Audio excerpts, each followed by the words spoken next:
श्रीराम समर्थ गोपाल कृष्ण भगवान की जय।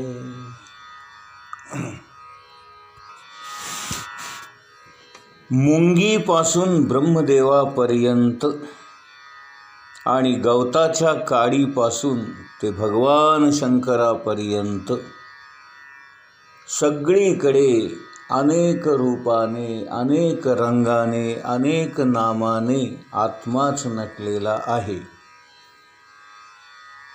अवघा रंग एक झाला, रंगी रंगला श्रीरंग। हा जो भगवान श्रीकृष्ण आहे, ज्याला आपण श्रीरंग असंही म्हणतो, हा श्रीरंग या आत्म्याच्या स्वरूपामध्ये, या संपूर्ण त्रैलोक्यामध्ये, या संपूर्ण विश्वामध्ये आणि या संपूर्ण जगतामध्ये सगळीकडे ओतप्रोत भरलेला आहे। प्राण्यांचे आकार वेगळे, नावं वेगळी, त्यांचे वेश वेगळे, त्यांचे रंग वेगळे, त्यांचे गुण वेगळे, त्यांचं कर्म वेगळं, त्या कर्माचं फळ वेगळं।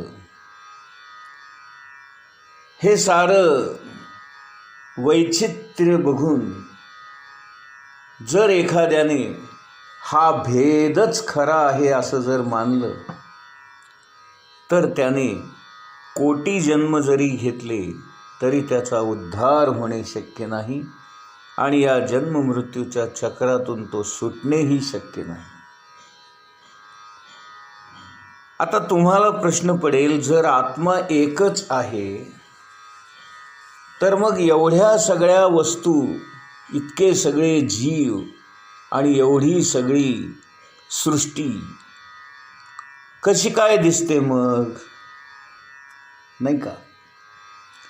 हे वैचित्र्य कसं जाणवतं? हे अनेकत्व कसं येतं? आता वास्तविक पाहता हे अनेकत्व नाहीच मुळे, ते सारं काही एकच आहे, परंतु आपण अशा काही भेदयुक्त नजरेने बघतो म्हणून आपल्याला त्यामध्ये भेद लक्षात येतो। आता एक साधं उदाहरण घ्या, आपलं शरीरच बघा ना। शरीर कसं आहे हो? शरीराला हात आहेत, पाय आहेत, डोळे आहेत, कान आहेत, कपाळ आहे, केस आहेत, दात आहेत, जीभ आहे, तोंड आहे, ओठ आहेत, नाक आहे, पोट आहे, पाठ आहे, कंबर आहे। मग आता मला सांगा, हे सगळं वेगळेपण शरीराचं आपल्याला जाणवतंय ना?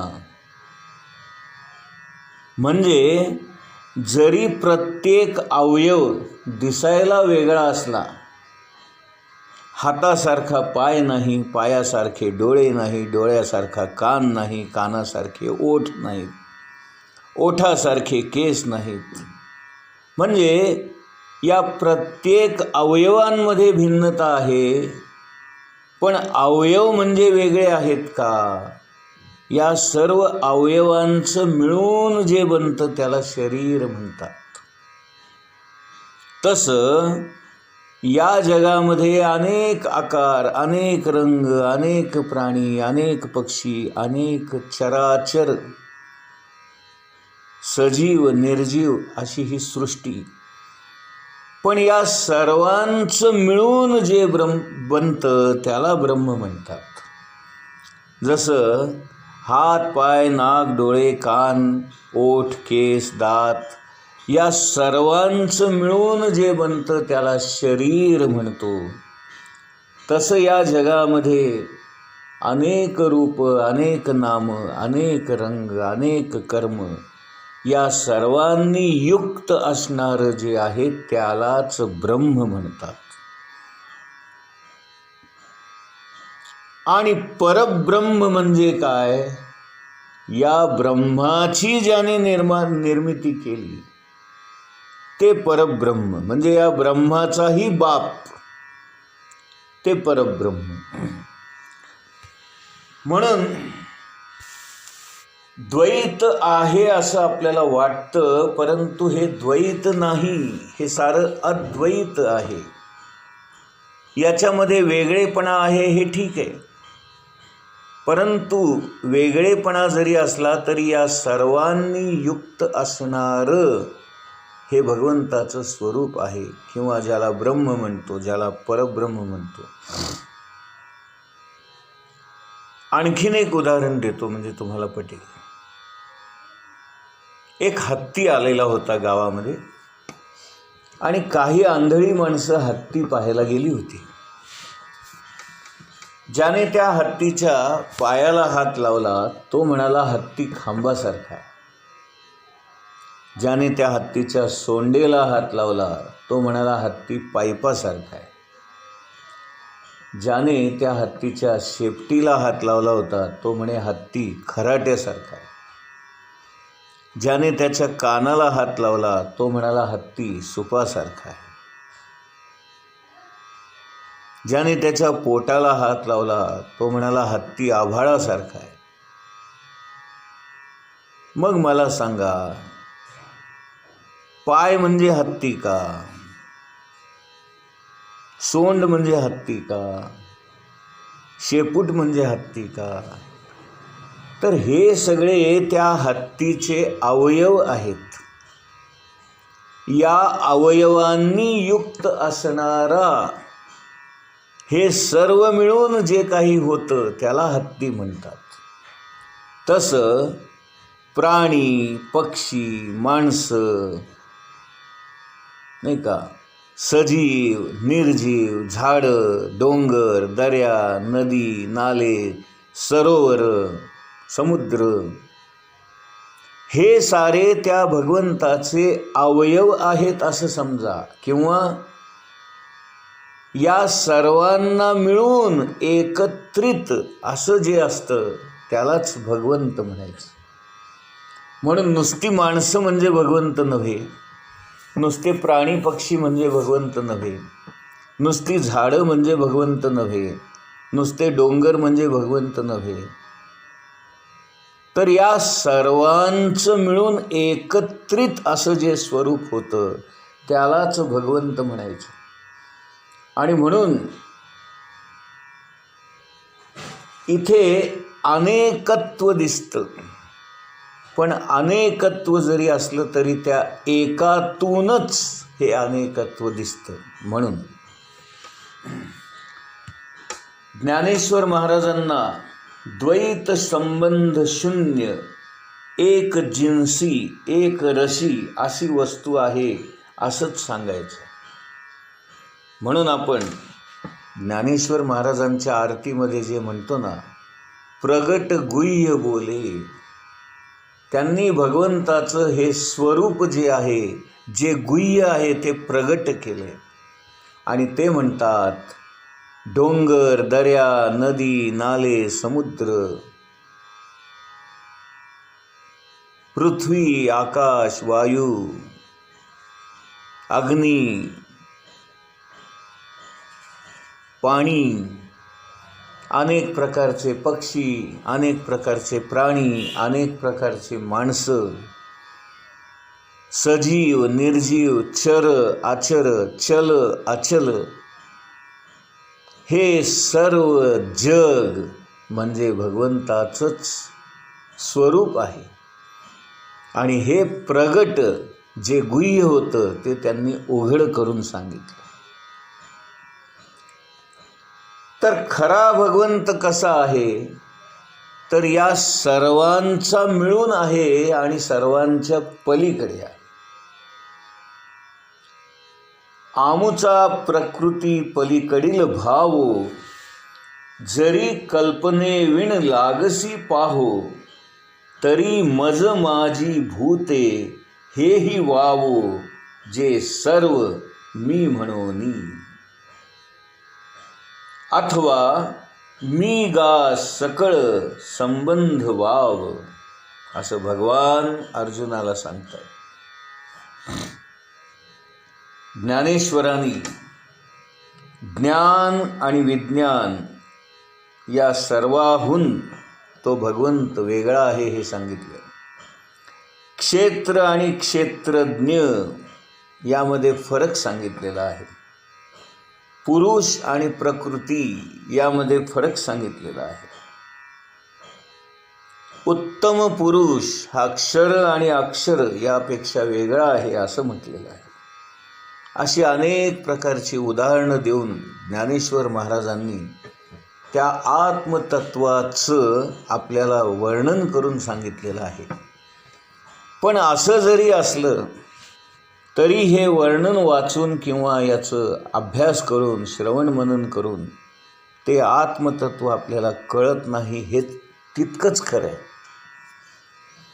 कारण का आपलं मन बुद्धी कल्पना करू शकत नाहीत, कारण आपण सर्व प्रकृतीच्या अंगाचे आहोत आणि भगवंत हा प्रकृतीच्या पलीकडे आहे. म्हणून प्रकृतीच्या अंगाकडे असणाऱ्या माणसांना प्रकृतीच्या पलीकडच्या अंगावर असणाऱ्या भगवंताविषयी काहीही कल्पना देखील करणं शक्य होत नाही. त्यांच्या बुद्धीची त्यांच्या मनाची झेप तिथपर्यंत पोहोचू शकत नाही. ज्ञानेश्वरांनी आपल्याला सगळ्या गोष्टींचं शब्दामध्ये वर्णन करून सांगितलेलं आहे आणि तरी पण शेवटी तेच म्हणतात की हे अवचनीय आहे, निर्वचनीय आहे. म्हणजे काय? वचनाने म्हणजे बोलून त्याचं स्वरूप सांगता येत नाही. ज्ञानेश्वर महाराजांना अद्वैत मात्र मुळीच मान्य नाही. ते काय म्हणतात? वरवर जरी आपल्याला हे द्वैत वाटत असलं तरी खऱ्या अर्थाने ते अद्वैत आहे. आणि अद्वैतवादी माणसं जे अद्वैत मांडतात तो अद्वैतवाद ज्ञानदेवांना मान्य नाही. त्यांचं म्हणणं काय की जे दिसतं जग ते सुद्धा भगवंताचंच आहे किंवा ते म्हणजेच भगवंत. त्याने उदाहरण देऊन सांगितलं, हो का तरंग लहान परी सिंधूसी नाही भिन्न. ते म्हणतात ज्या लाटा आपल्याला दिसतात त्या समुद्रापासून वेगळ्या आहेत का हो? म्हणजे लाटा म्हणजे सुद्धा समुद्रच आहे की. मग त्यांना आपण समुद्र का म्हणत नाही, त्यांना लाटा का म्हणतो? म्हणून ज्ञानेश्वरांचा आक्षेप हा आहे की हे द्वैत नाहीच आहे मुळी. लाटा आणि समुद्र हे दोन दिसतात पण दोन नाहीतच, ते एकच आहे, अद्वैत आहे. फक्त फरक काय आहे? जेव्हा ते पाणी उसळून वर येतं तेव्हा त्याला आपण लाट म्हणतो आणि जेव्हा ते खाली बसतं तेव्हा त्याला समुद्र म्हणतो. मग समुद्र म्हणजे सुद्धा पाणीच आणि लाट म्हणजे सुद्धा पाणीच.